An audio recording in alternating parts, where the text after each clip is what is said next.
Hi ಎಲ್ಲರಿಗೂ ನಮಸ್ಕಾರ. Welcome back to my YouTube channel. ನಾನು ನಿಮ್ಮ ಪ್ರೀತಿಯ ಪವಿತ್ರ. ಇವತ್ತು ಬ್ರೇಕ್ಫಾಸ್ಟ್ ನಾನು ಮಾಡ್ತಾ ಇಲ್ಲ, ನನ್ನ ಮಗಳು ಮಾಡಿಕೊಡ್ತಾ ಇರೋದು. ಪ್ರೀತಮ್ಗೆ ಸ್ಕೂಲಿಗೆ ಟೈಮ್ ಆಗಿತ್ತು, ಸೊ ಹಾಗಾಗಿ ಒಂದು ಸ್ವಲ್ಪ ಅವ್ನ ಬಾಕ್ಸ್ಗೆ ಹಾಕೋಷ್ಟು ಚಿತ್ರಾನ್ನ ಏನಾದರೂ ಮಾಡು ಅಂತ ಹೇಳಿದ್ದೆ. ಸೊ ಹೆಂಗೋ ಗೊತ್ತಿರೋ ಅಷ್ಟು ಚಿತ್ರಾನ್ನ ಎಲ್ಲ ರೆಸಿಪಿಯನ್ನು ಮಾಡಿ ಪ್ರೀತಮ್ಗೆ ಲಂಚ್ ಬಾಕ್ಸ್ ರೆಡಿ ಮಾಡಿ ಅವನ್ನ ಸ್ಕೂಲಿಗೆ ಅವ್ರ ಡ್ಯಾಡಿ ರೆಡಿ ಮಾಡಿ ಕಳಿಸಿದ್ರು. ನನಗೆ ಒಂದು ಅಮ್ಮನ ಮನೆಯಿಂದ ಬಂದಾಗಿಂದ ಸ್ವಲ್ಪ ಹುಷಾರಿರಲಿಲ್ಲ, ಸೊ ಹಾಗಾಗಿ ಇವತ್ತು ನನಗೆ ಏನು ಮಾಡಿದ್ರು ಎದ್ದೇಳೋಕ್ಕೆ ಆಗಲಿಲ್ಲ. ಆ ಟೈಮಲ್ಲಿ ಎಲ್ಲ ಪ್ರಗತಿ ಇವತ್ತು ಸ್ಕೂಲಿಗೆ ಹೋಗಲ್ಲ ಅಂತ ಹೇಳಿ ಪ್ರೀತಮ್ನ ಮಾತ್ರ ಸ್ಕೂಲಿಗೆ ಕಳಿಸಿ ಸ್ವಲ್ಪ ಮನೇಲಿ ನೋಡ್ಕೊಳ್ತಾ ಇದ್ರು. Lucky good girl good girl good girl good girl good girl.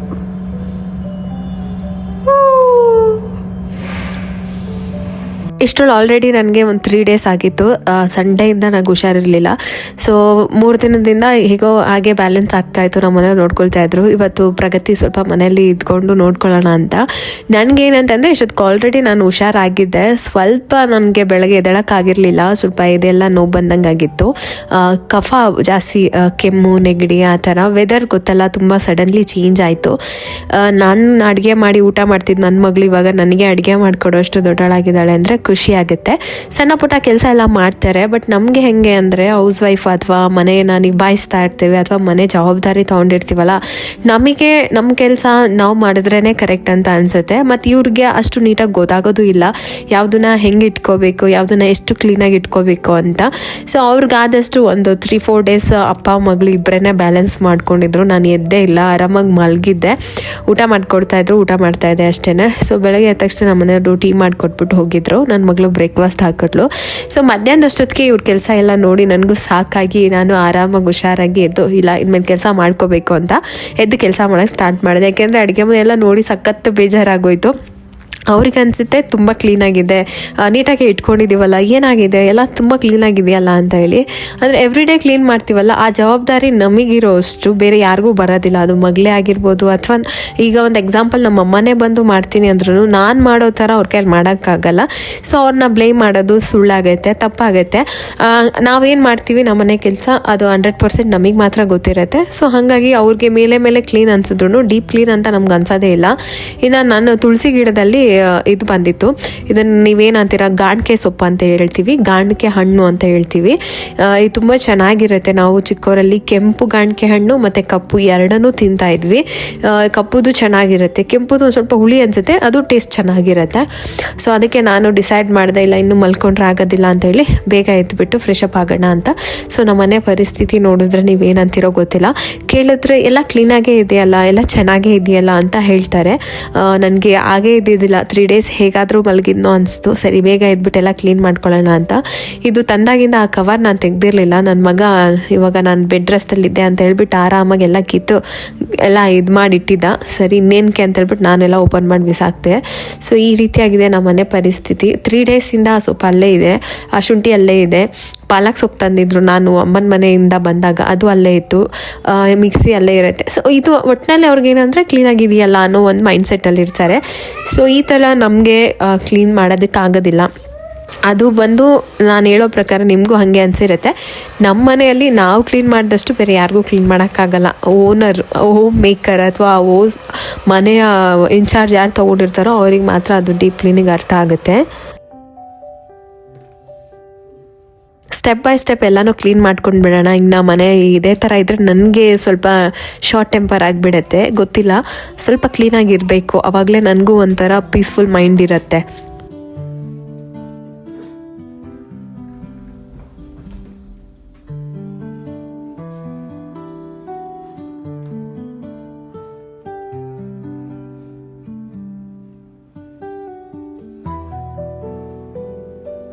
ನಾನಿದ್ದು ಎಲ್ಲ ಕೆಲಸ ಮಾಡೋಷ್ಟರೊಳಗೆ ನನ್ನ ಮಗ ಸ್ಕೂಲಿಂದ ಬಂದೇ ಬಿಟ್ಟಿದ್ದ. ಅವನಿಗೆ ಮಲ್ಗೋ ಟೈಮು. ನಾನು ಬೆಡ್ಡೆಲ್ಲ ಕ್ಲೀನ್ ಮಾಡಿಕೊಂಡೆ, ಅವ್ನು ಮಲ್ಕೊಳ್ತೀನಿ ಅಂತ ಬಂದ.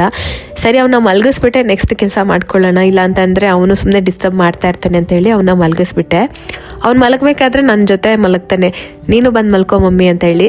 ಸೊ ನಾನು ಮಲಗಿದ್ರೆ ಅವನಿಗೆ ನಿದ್ದೆ ಬರುತ್ತೆ. ಮಲ್ಗೋ ಥರ ಮಲಗಿಬಿಟ್ಟು ಅವನ್ನ ಮಲಗಿಸಿ ಆಮೇಲೆ ಎದ್ದು 3 ಡೇಸಿಂದ ಫುಲ್ ರೆಸ್ಟ್ ಮಾಡಿ ಮೈಯೆಲ್ಲ ಒಂಥರ ಏನೋ ಒಂಥರ ಜಡ ಅಂತ ಹೇಳ್ತಾರಲ್ಲ ಆ ಥರ ಆಗಿಬಿಡತ್ತೆ.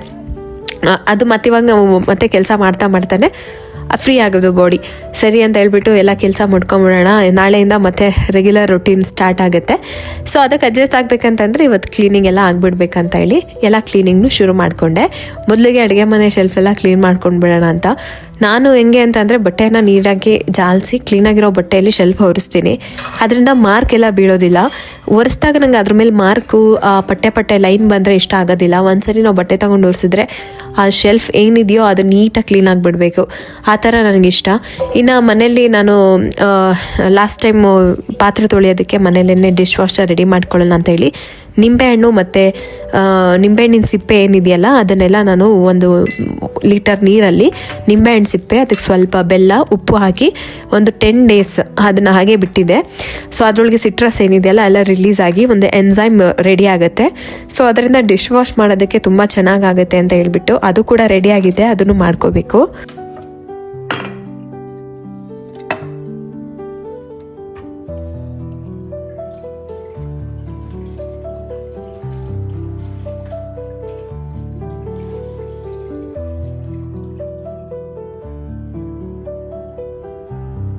ಕಿಚನಲ್ಲಿ ಏನಾಗಿತ್ತು ಅಂತಂದರೆ 3 ಡೇಸಿಂದ ಅಡುಗೆ ಮಾಡೋದು, ಅದರದ್ದೆಲ್ಲ ಗೋಡೆ ಮೇಲೆಲ್ಲ ಚಲ್ಲಿರುತ್ತೆ, ಅದನ್ನೆಲ್ಲ ಹಾಗೆ ಬಿಟ್ಬಿಟ್ಟಿದ್ರು, ಎಲ್ಲ ಮಾರ್ಕ್ ಥರ ಆಗೋಗಿತ್ತು. ನಾನಂತಂದರೆ ರೆಗ್ಯುಲರಾಗಿ ಅಡುಗೆ ಮಾಡ್ತೀನಿ. ಅಡುಗೆ ಮಾಡಿದ ತಕ್ಷಣ ನನ್ನ ಕಣ್ಣಿಗೆ ಗೋಡೆ ಮೇಲೆ ಏನೇ ಕಾಣಿಸಿದ್ರೂ ಆವಾಗಲೇ ಒರೆಸ್ಕೊಂಡ್ಬಿಡ್ತೀನಿ. ಶೆಲ್ಫ್ ಅಷ್ಟೇ, ಶೆಲ್ಫ್ ಕೆಳಗಡೆ, ಗ್ಯಾಸ್ ಕೆಳಗಡೆ ಎಲ್ಲನೂ ಕೂಡ ಅಷ್ಟೇ. ಇಲ್ಲ ಅಂತಂದರೆ ತುಂಬ ನಮ್ಮ ಏರಿಯಾದಲ್ಲಿ ತುಂಬ ಡಸ್ಟ್ ಬರುತ್ತೆ.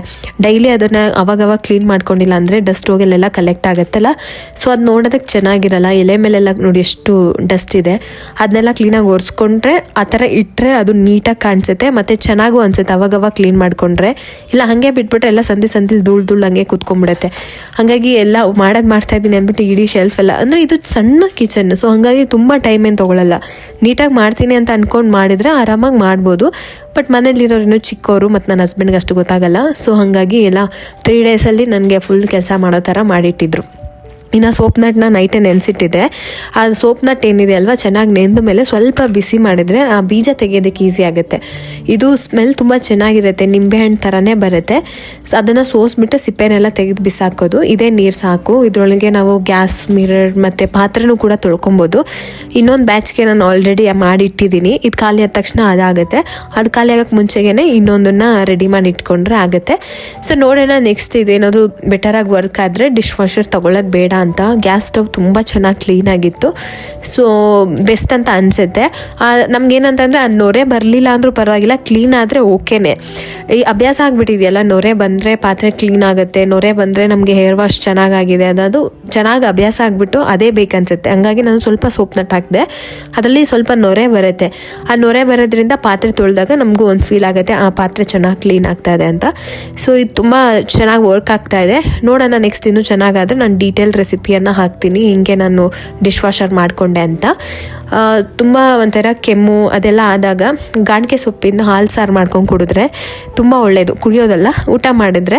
ಅದಕ್ಕೆ ನಮ್ಮನೇಲಿ ಹೆಂಗೋ ಗಾಣಿಗೆ ಸೊಪ್ಪಿನ ಗಿಡ ಬಂದಿತ್ತು, ಅಮ್ಮನಿಗೆ ಹಂಗಂದೆ ತುಂಬ ಹುಷಾರಿಲ್ಲ ಅಂತ್ಯ, ಆ ಸೊಪ್ಪಲ್ಲಿ ಸಾಂಬಾರು ಏನಾದರೂ ಮಾಡ್ಕೊಂಡು ಊಟ ಮಾಡು, ತುಂಬ ಒಳ್ಳೆಯದು. ಒಳಗಡೆ ಏನಾದರೂ ಜ್ವರ ಇರುತ್ತೆ, ಕೆಲವೊಬ್ಬರಿಗೆ ಬಾಡಿ ಹೀಟ್ ಆಗಲ್ಲ ಬಟ್ ಒಳಗಡೆ ಜ್ವರ ಇರುತ್ತೆ, ಆ ಥರ ಇದ್ದರೆ ಹೋಗುತ್ತೆ. ಆಮೇಲೆ ಕರಳಲ್ಲಿ ಏನಾದರೂ ಇದ್ರೆ ಅದು ಕ್ಲೀನ್ ಆಗುತ್ತೆ ಅಂತ ಹೇಳಿದ್ರು. ಸರಿ ಅಂತ ಹೇಳಿ ಹೆಂಗೋ ಸೊಪ್ಪಿತ್ತು, ಮಾಡ್ಕೊಂಬಿಡೋಣ, ಈಸಿಯಾಗೂ ಆಗುತ್ತೆ. ತುಂಬ ಕಡಿಮೆ ಇಂಗ್ರೀಡಿಯೆಂಟ್ಸ್ ಹಾಕಿ ಮಾಡೋದು. ಆಮೇಲೆ ಹಳ್ಳಿ ಕಡೆ ಹೆಂಗೆ ಅಂತಂದರೆ ಅವ್ರಿಗೆ ಮೆಡಿಸನ್ ಅನ್ನೋದು ಬೈ ಬರ್ತೆ ಬಂದಿರುತ್ತೆ. ನೋಡಿ, ನಾವೆಲ್ಲ ಓದಿದ್ರೆ ನಮಗೆ ಗಾಣಿಗೆ ಸೊಪ್ಪಿನ ಬಗ್ಗೆ ಗೊತ್ತಿಲ್ಲ, ನಮ್ಮಮ್ಮ ಓದಿಲ್ಲ, ಅದ್ರ ಬಗ್ಗೆ ಡೀಟೇಲಾಗಿ ಹೇಳ್ತಾರೆ. ಅದ್ರ ಜೊತೆಗೆ ಇನ್ನೊಂದು ಹೇಳ್ತೀನಿ, ನೀವು ನಗೋದಕ್ಕೆ ಹೋಗ್ಬಿಡಿ, ಬೇದಿ ಸೊಪ್ಪು ಅಂತ ಒಂದು ಬರುತ್ತೆ, ಅದನ್ನು ಅಷ್ಟೇ ಪ್ರತಿ ವರ್ಷ ನಮ್ಮಮ್ಮ ಮಶಪ್ ಮಾಡಿಬಿಟ್ಟು ಕೊಡ್ತಾಯಿದ್ರು. ಸೊ ಅದರಿಂದ ಹೊಟ್ಟೆಯಲ್ಲಿರೋ ಕಲ್ಮಶ ಎಲ್ಲ ಕ್ಲೀನ್ ಆಗ್ತಾಯಿತ್ತು. ಇವಾಗೆಲ್ಲ ಮೆಡಿಸಿನ್ ಕೊಡ್ತೀವಿ, ಅದು ಕೊಡ್ತೀವಿ, ಇದು ಕೊಡ್ತೀವಿ. ಆ ಸೊಪ್ಪಿನ ಬಗ್ಗೆ ನಮಗೆ ಮಾಹಿತಿನೇ ಹೊರಟೋಗಿದೆ. ಯಾಕೆ ನಮ್ಮ ಸ್ಕೂಲಲ್ಲಿ ಹೇಳ್ಕೊಟ್ಟಿಲ್ಲ ಅಂತನಾ ಅಥವಾ ನಮ್ಮನ್ನ ಫೀಲ್ಡಿಗೆ ಬಿಟ್ಟಿಲ್ಲ ಅಂತನಾ ಗೊತ್ತಿಲ್ಲ. ಇನ್ನೂ ಹೇಳ್ಬೇಕಂತಂದರೆ ನಮ್ಮ ಹಳ್ಳಿ ಕಡೆ ಅಂದರೆ ನಮ್ಮ ಹಸ್ಬೆಂಡ್ ಅವ್ರ ಅಪ್ಪನಿಗೂ ಸಹ ಗೊತ್ತು ಮತ್ತು ನಮ್ಮ ಅಮ್ಮಂಗೂ ಗೊತ್ತು. ಹಸುಗಳ್ಗೆ ಏನಾದರೂ ಪ್ರಾಬ್ಲಮ್ ಆದರೆ ಒಂದಿಷ್ಟು ಔಷಧಿ ಎಲೆಗಳು ಗೊತ್ತು ಅವ್ರಿಗೆ, ಅದನ್ನೆಲ್ಲ ತೊಗೊಂಡು ಬಂದು ಔಷಧಿ ಮಾಡಿ ಹಾಕ್ತಾರೆ. ಸೊ ಇದರಲ್ಲೇ ಅವರಿಗೆ ಬಂದಿದೆ. ಇನ್ನೂ ನಮ್ಮ ತಾತವ್ರಿಗೆ ಅಂದರೆ ಇನ್ನೂ ಜಾಸ್ತಿ ಗೊತ್ತಿತ್ತು. ಅಲ್ಲಿಂದ ಅಲ್ಲಿಗೆ ಅದು ಕಡಿಮೆ ಆಗ್ತಾ ಆಗ್ತಾ ಹೋಯಿತು. ಇವಾಗ ನಮಗೇನೆ ಆ ಸೊಪ್ಪನ್ನ ರೆಕಗ್ನೈಸ್ ಮಾಡೋಕ್ಕೆ ಬರೋದಿಲ್ಲ. ಆಮೇಲೆ ನಮ್ಗೆ ಗೊತ್ತಿದ್ರೂ ಆ ಸೊಪ್ಪನ್ನ ನಾವು ತಿನ್ನೋದಕ್ಕೂ ಹೋಗೋದಿಲ್ಲ. ಬೇಡದಲ್ಲೇ ಇರೋದು ಅಥವಾ ಇವಾಗ ಹೊಸ್ದಾಗಿ ಬಂದಿರೋ ಎಷ್ಟೋ ಫಾರಿನ್ನಿಂದ ಬಂದಿರೋ ಎಲೆಗಳನ್ನ ನಾವು ಸಲಾಡು ಅದು ಇದು ಅಂತ ಮಾಡ್ಕೊಂಡು ತಿಂತೀವಿ. ಬಟ್ ನಮ್ಮಲ್ಲೇ ಆಲ್ರೆಡಿ ಇರೋ ಯಾವುದೇ ವಸ್ತುಗಳನ್ನ ಬೆಲೆ ಅಥವಾ ಇಂಪಾರ್ಟೆನ್ಸ್ ನಾವು ಮರ್ತೋಗ್ಬಿಟ್ಟಿದ್ದೀವಿ. ಸೊ ಮತ್ತೆ ಆ ರೂಟ್ಗೆ ಹೋದರೆ ತುಂಬ ಒಳ್ಳೆಯದು.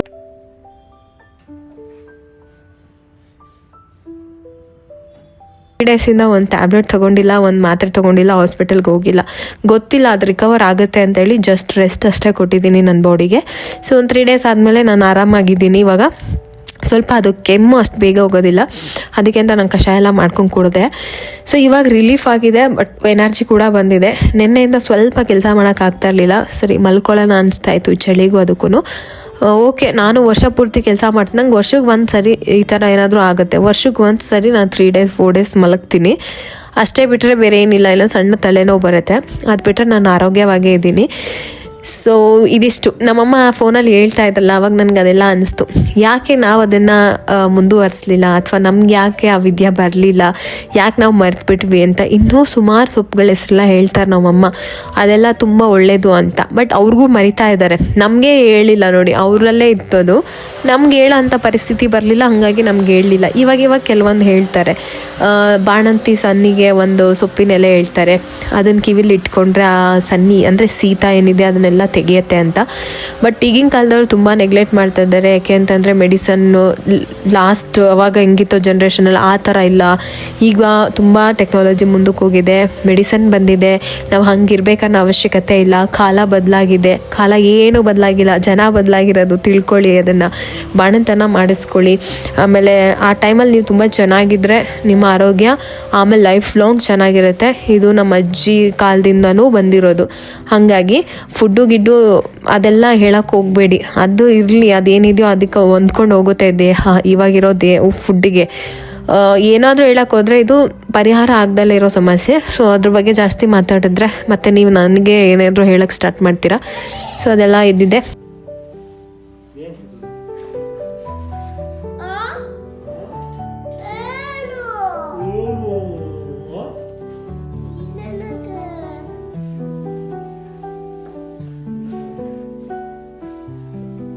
ನಿಮ್ಗೇನಾದರೂ ಗಾಣಿಕೆ ಸೊಪ್ಪು ಊರ ಕಡೆ ತುಂಬ ಸಿಗುತ್ತೆ. ಇದು ಒಂದು ಹಣ್ಣು ಬಿದ್ದರೆ ಅಲ್ಲೇ ಬರ್ತಾ ಇರುತ್ತೆ. ಇದರಲ್ಲಿ ನಮ್ಗೆ ಹೆಂಗೆ ಗಿಡ ಬಂತು ಅಂತಂದರೆ, ಊರಿಂದ ಗೊಬ್ಬರ ಮಣ್ಣು ತೊಗೊಂಡು ಬಂದಿದ್ವಿ. ಆ ಒಂದು ಮಣ್ಣನ್ನು ಹಾಕಿ ಪಾಟು ಬೆಳೆದಿದ್ವಲ್ಲ, ಅದರಲ್ಲೇ ಗಿಡ ಬಂತು. ಸೊ ಅದು ಇಷ್ಟು ಎತ್ತರಕ್ಕೆ ಬಂದಿದೆ. ಇನ್ನೂ ಇದೇ ಥರ 3 ಗಿಡ ಇದೆ, ಇನ್ನೂ ಪುಟ್ಪಟಾಣಿ ಗಿಡ. ಅದು ದೊಡ್ಡದಾದ್ಮೇಲೆ ಇದೇ ಥರ ಒಂದು 3 ಟೈಮ್ ಸಾಂಬಾರು ಮಾಡೋಷ್ಟು ಎಲೆ ಸಿಗುತ್ತೆ.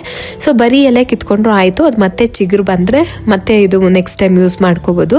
ಅದರೊಳಗೆ ಕಾಯಿ ಏನಿದೆಯಲ್ಲ, ಆ ಕಾಯಿನೂ ಕೂಡ ಸಾಂಬಾರ್ಗೆ ಹಾಕ್ಕೋಬೋದು, ಬರೀ ಎಲೆ ಹಾಕಬೇಕಂತ ಏನೂ ಇಲ್ಲ. ಆಮೇಲೆ ತುಂಬ ಕಷ್ಟನೂ ಏನೂ ಇಲ್ಲ, ತುಂಬ ಈಸಿ. ತುಂಬ ಇವಾಗಿರುವಂತಹ ಫ್ಯಾಷನ್ ಫುಡ್ಡು ಅಥವಾ ಫ್ಯಾಷನ್ ರೆಸಿಪೀಸ್ ಹಿಂದೆ ಓಡೋದಕ್ಕಿಂತ ನಮ್ಮ ಹಿಂದೆ ಹಿರಿಯರು ಇದೇ ಥರ 1000 ರೆಸಿಪೀಸ್ನ ಅವರು ಆಲ್ರೆಡಿ ಮಾಡಿ ಬಿಟ್ಟಿದ್ದಾರೆ. ತುಂಬ ಸರಳವಾಗಿರುತ್ತೆ, ಸಿಂಪಲ್ ಆಗಿರುತ್ತೆ. ಆ ಥರದವನ್ನ ನಾವು ಮಾಡ್ಕೊತ ಹೋದರೆ ಫ್ಯಾಷನ್ ಫುಡ್ ಏನಿದೆ ಯಾವಾಗಾದರೂ ಒಮ್ಮೆ ಓಕೆ, ವಾರಕ್ಕೆ 1 ಸರಿ, ವಾರಕ್ಕೆ 2 ಸರಿ, ಪ್ರತಿದಿನ ಅದನ್ನೇ ನಾವು ತಿನ್ನೋದಕ್ಕಾಗೋದಿಲ್ಲ ಅಲ್ವಾ. ಹಾಗಾಗಿ ಈ ಥರ ಫುಡ್ಡನ್ನು ಕೂಡ ನಾವು ನಮ್ಮ ಲೈಫಲ್ಲಿ ಜಾಸ್ತಿ ಮಾಡ್ತಾ ಹೋಗಬೇಕು. ಆ ಥರ ಪರಿಸ್ಥಿತಿ ಬರ್ತಾ ಇದೆ ಅಂದಾಗ ಈ ಥರ ಫುಡ್ ಚೇಂಜನ್ನ ನಾವು ಮಾಡ್ಕೋಬೇಕು. ಸಿಗುತ್ತೆ ನೋಡಿ, ಸಿಕ್ಕಿಲ್ಲ ಅಂದರೆ ಯಾವುದಾದ್ರೂ ಹಳ್ಳಿ ಕಡೆ ಹೋದರೆ ಗಾಣಿಕೆ ಸೊಪ್ಪು ಸಿಕ್ಕೇ ಸಿಗುತ್ತೆ. ಅದನ್ನು ಚೆನ್ನಾಗಿ ತೊಳೆದ್ಬಿಟ್ಟು, ನಾನೇನು ಔಷಧಿ ಹಾಕಿಲ್ಲ, ಧೂಳು ಏನಿರಲಿಲ್ಲ, ಹಾಗೆ ತೊಳ್ಕೊಂಡೆ. ಅದನ್ನು ಸಪ್ಪೆ ಬೇಯಿಸ್ಕೋಬೇಕು, ಅಂದರೆ ಉಪ್ಪೇನೂ ಹಾಕ್ದಲೆ ನೀರು ಹಾಕ್ಬಿಟ್ಟು ಸುಮ್ಮನೆ ಒಂದು ಸ್ವಲ್ಪ ಬೇಯಿಸಿಟ್ಕೊಳ್ಳೋದು.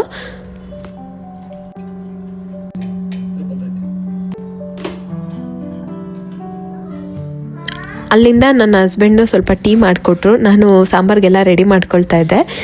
ಸ್ವಲ್ಪ ರಿಲ್ಯಾಕ್ಸ್ ಆಗಿ ಟೀನಾದರೂ ಕುಡಿಯೋಣ ಅಂತ ಹೇಳ್ಬಿಟ್ಟು ಕುಡಿತಾ ಇದ್ದೀನಿ. ಒಂದು ಸ್ವಲ್ಪ ವಾಯ್ಸ್ ಚೇಂಜ್ ಆಗಿದೆ, ಮಾತಾಡಬೇಕಾದ್ರೆ ಗಂಟ್ಲ ಹತ್ರ ಪೇಯ್ನ್ ಆಗುತ್ತೆ, ಅಷ್ಟು ಬಿಟ್ಟರೆ ಇನ್ನೇನಿಲ್ಲ. ಪ್ರೀತಮ್ಗೆ ಕೆಮ್ಮಾಯಿತು, ಸ್ಕೂಲಿಂದ ಅವನಿಗೆ ಕೆಮ್ಮು ಬಂತು. ಸೊ ಸರಿ ಅಂತ ಹೇಳ್ಬಿಟ್ಟು 1-2 ದಿನ ಅವನ ಸ್ಕೂಲಿಗೆ ಕಳಿಸ್ಲಿಲ್ಲ, ಮನೆಯಲ್ಲೇ ಇಟ್ಕೊಂಡೆ. ಅವನಿಂದ ನನಗೆ ಬಂತದು. ಸೊ ನನಗೆ ಸ್ವಲ್ಪ ಸಿವಿಯರ್ ಆಗಾಗೆ ಬಂತು ಕೆಮ್ಮು, ಅಷ್ಟೇ, ಬಿಟ್ಟರೆ ಬೇರೇನೂ ಆಗಿರಲಿಲ್ಲ. ಅದಕ್ಕೋಸ್ಕರ ವ್ಲಾಗ್ಸ್ ಎಲ್ಲ ಸ್ವಲ್ಪ ಡಿಲೇ ಆಯಿತು. ಆಯಿತು. ಇನ್ನು ಅದಕ್ಕೆ ಬೆಳ್ಳುಳ್ಳಿ ಬೇಕು, ಒಣಮೆಣ್ಸಿನ್ಕಾಯಿ ಬೇಕು, ಮತ್ತು ಕೊಬ್ಬರಿ ಬೇಕು, ಗಸಗಸೆ ಬೇಕು, ಮತ್ತು ಹಾಲನ್ನ ನಾನು ಬೆಳಗ್ಗೆನೇ ಒಂದು ಅರ್ಧ ಲೀಟ್ರ್ ಹಾಲು ತರಿಸಿಟ್ಟಿದ್ದೆ. ಅದನ್ನು ಚೆನ್ನಾಗಿ ಕಾಯಿಸಿ ಇಟ್ಕೊಳ್ಳೋದು. ಫಸ್ಟಿಗೆ ನಾವು ಒಣಮೆಣ್ಸಿನ್ಕಾಯಿ ಸ್ವಲ್ಪ ಖಾರ ಎಲ್ಲ ಜಾಸ್ತಿ ಹಾಕಿ ಮಾಡಿದ್ರೆ ಹುಷಾರಿಲ್ದಾಗ ಆ ಖಾರ ಎಲ್ಲ ಚೆನ್ನಾಗಿ ಟೇಸ್ಟ್ ಕೊಡುತ್ತೆ. ಸ್ವಲ್ಪ ಒಣಮೆಣ್ಸಿನ್ಕಾಯಿ ಜಾಸ್ತಿ ಹಾಕ್ಕೊಂಡು ಒಂದು ಸ್ವಲ್ಪ ಕೊಬ್ಬರಿ ಹಾಕ್ಕೊಂಡಿದ್ದೀನಿ. ಸಾಂಬಾರಿಗೆ ಎಷ್ಟು ಬೇಕೋ ಹಂಗೆ, ನಾವು ತೆಂಗಿನಕಾಯಿ ತುರಿ ಹೆಂಗೆ ಹಾಕ್ತೀವಲ್ಲ ಸಾಂಬಾರು ಹೆಚ್ಚು ಜಾಸ್ತಿ ಮಾಡಬೇಕು ಹಾಗೆ ಸ್ವಲ್ಪ ಕೊಬ್ಬರಿ ತುರಿ ಹಾಕ್ಕೊಂಡು ಒಣಮೆಣ್ಸಿನ್ಕಾಯಿನ ಹಾಕ್ಕೊಂಡಿದ್ದೀನಿ. ಸ್ವಲ್ಪ ಗಸಗಸೆ ಜಾಸ್ತಿನೇ ಹಾಕ್ಕೊಂಡೆ. ಅದಕ್ಕೆ ಬೆಳ್ಳುಳ್ಳಿ ಇಷ್ಟನ್ನು ಹಾಕಿ ಫಸ್ಟು ರುಬ್ಕೋಬೇಕು. ಗಸಗಸೆ ಇಲ್ಲಾಂದರೆ ನುಣ್ಣಗಾಗಲ್ಲ. ಅದು ಸ್ವಲ್ಪ ಆದಮೇಲೆ ಸೊಪ್ಪು ಬೆಂದಿದೆಯಲ್ಲ ಅದನ್ನು ನೀರಲ್ಲಿ ಹಾಕಿ ನೀರನ್ನೆಲ್ಲ ಹಿಂಡಿ ತೆಗೆದುಬಿಟ್ಟು ಅದನ್ನು ಹಾಕಿ ಸ್ವಲ್ಪ ನೀರು ಹಾಕ್ಕೊಂಡು ಒಂದು ಮಸಾಲೆನ ರುಬ್ಕೊಳ್ಳೋದು. ಸೊಪ್ಪಿನ ಮಸಾಲೆ ಥರ ಆಗುತ್ತೆ. ಇಷ್ಟೇ. ಇದಕ್ಕೆ ಒಗ್ಗರಣೆ ಹಾಕ್ಕೊಂಡ್ರೆ ಸಾಂಬಾರು ರೆಡಿ ಆಗಿಬಿಡುತ್ತೆ. ಎಣ್ಣೆಗೆ ಸ್ವಲ್ಪ ಸಾಸಿವೆ, ಕರಿಬೇವು, ಸ್ವಲ್ಪ ಬೆಳ್ಳುಳ್ಳಿ ಇಷ್ಟನ್ನು ಚೆನ್ನಾಗಿ ಒಗ್ಗರಣೆ ಹಾಕ್ಕೋಬೇಕು. ಮತ್ತು ರುಬ್ಬಿರೋ ಮಸಾಲೆನ ಅದ್ರೊಳಗೆ ಹಾಕಿ ಮಿಕ್ಸ್ ಮಾಡಿಕೊಂಡು ಸ್ವಲ್ಪ ಹಸಿ ಇದೆಲ್ಲ ಹೋಗೋ ತನಕ ಚೆನ್ನಾಗಿ ಎಣ್ಣೆ ಚೆನ್ನಾಗಿ ಬೇಯಿಸಾದ್ಮೇಲೆ ಲಾಸ್ಟಲ್ಲಿ ಸ್ವಲ್ಪ ಉರಿ ಕಮ್ಮಿ ಮಾಡಿಬಿಟ್ಟು ಹಾಲು ಚೆನ್ನಾಗಿ ಕಾಯಿಸಿಟ್ಟಿದ್ನಲ್ಲ ಹಾಲನ್ನ ಹಾಕ್ಕೊಳ್ಳೋದು. ರುಚಿಗೆ ಎಷ್ಟು ಬೇಕೋ ಅಷ್ಟು ಉಪ್ಪು ಹಾಕಿ ಒಂದು ಸ್ವಲ್ಪ ಕುದಿಸ್ಕೊಂಬಿಟ್ರೆ ಸಾಂಬಾರು ರೆಡಿ ಆಗಿಬಿಡುತ್ತೆ. ಆಮೇಲೆ ಈ ಗಾಣಿಗೆ ಸೊಪ್ಪನ್ನ ರುಬ್ತಾ ಇರ್ತೀವಲ್ಲ, ಆ ರುಬ್ಬಬೇಕಾದ್ರೆ ಆ ಘಮ ಪರಿಮಳ ತುಂಬ ಚೆನ್ನಾಗಿ ಬರುತ್ತೆ. ಸೊ ಈ ಥರ ರೆಸಿಪೀಸ್ನ ಕಳಿಯೋದಕ್ಕೆ ಬಿಡಬೇಡಿ, ಕಂಟಿನ್ಯೂ ಮಾಡಿ, ನಿಮ್ಮ ಮಕ್ಳಿಗೆ ಹೇಳ್ಕೊಡಿ. ನಾವು ನಮ್ಮಮ್ಮ ಮಾಡ್ತಾಯಿದ್ರು, ನಮಗೆ ಹೇಳ್ಕೊಟ್ಟಿದ್ದಾರೆ. ನಾವು ಮಾಡ್ತೀವಿ, ನಮ್ಮ ಮಕ್ಳಿಗೆ ಹೇಳ್ಕೊಡ್ತೀವಿ. ಫ್ಯಾಷನ್ ಫುಡ್ ಎಷ್ಟೇ ಬರಲೂ ನಮ್ಮ ತಾತ ಮುತ್ತಾತ ಅಥವಾ ಅಜ್ಜಿದಿರು ಏನು ಮಾಡ್ತಾಯಿದ್ರು ಆ ರೆಸಿಪೀಸ್ಗಳನ್ನೂ ಸ್ವಲ್ಪ ಮುಂದಕ್ಕೆ ಹಾಕ್ಕೊತಾ ಹೋದರೆ ಪಾಪ ಅವ್ರಿಗೂ ಹೆಲ್ಪ್ ಆಗುತ್ತೆ, ಅವ್ರು ಆರೋಗ್ಯವಾಗಿರೋದಕ್ಕೂ ಸಹಾಯ ಆಗುತ್ತೆ ಅಲ್ವಾ. ಸೊ ಅಷ್ಟೇ. ಸಾಂಬಾರು ಆಯಿತು. ಇದ್ರ ಜೊತೆ ಕಾಂಬಿನೇಷನ್ ಆಗಿ ಮೊಟ್ಟೆ ಹುರ್ಕೊಳ್ಳೋಣ ಅಂತ ಹೇಳ್ಬಿಟ್ಟು ಸ್ವಲ್ಪ ಮೊಟ್ಟೆ ಪಲ್ಯ ಮಾಡ್ಕೊಳ್ತಾ ಇದ್ದೀನಿ. ನಮ್ಮಮ್ಮ ಅವಾಗೆಲ್ಲ ಮೊಟ್ಟೆ ಪಲ್ಯ ಮಾಡ್ತಾಯಿದ್ರು. ನಾಟಿ ಮೊಟ್ಟೆ ಅಥವಾ ಫಾರಮ್ ಮೊಟ್ಟೆನೇ ಇರ್ಬೋದು. ಮೊಟ್ಟೆ ಉರಿತಾ ಇದ್ದರೆ ಒಂದು ಮನೆಯ ಸರೌಂಡಿಂಗ್ ಫುಲ್ಲು ಘಮ ಘಮ ಅಂತ ಸೌಂಡ್, ಅಂದರೆ ಘಮ ಬರ್ತಾಯಿತ್ತು, ಆ ಸ್ಮೆಲ್ಲು. ಇವಾಗೆಲ್ಲ ಸ್ವಲ್ಪ ಪರಿಮಳ ಎಲ್ಲ ಮಿಸ್ ಮಾಡ್ಕೊಳ್ತೀವಿ ಅಂತ ನಮ್ಮಮ್ಮ ನುಗ್ಗೆ ಸೊಪ್ಪು ಹಾಕಿ ಮಾಡ್ತಾಯಿದ್ರು, ಮೊಟ್ಟೆ ಉರಿತಾಯಿದ್ರು. ನುಗ್ಗೆ ಎಳೆ ಸೊಪ್ಪು ಹಾಕಿ ಮೊಟ್ಟೆ ಉರಿತಾಯಿದ್ರು. ಅದೆಲ್ಲ ತುಂಬ ರುಚಿ ಅನಿಸ್ತಾಯಿತ್ತು. ಸೊ ಇವತ್ತಿನ ವ್ಲಾಗ್ ಇಷ್ಟ ಆಗಿತ್ತು.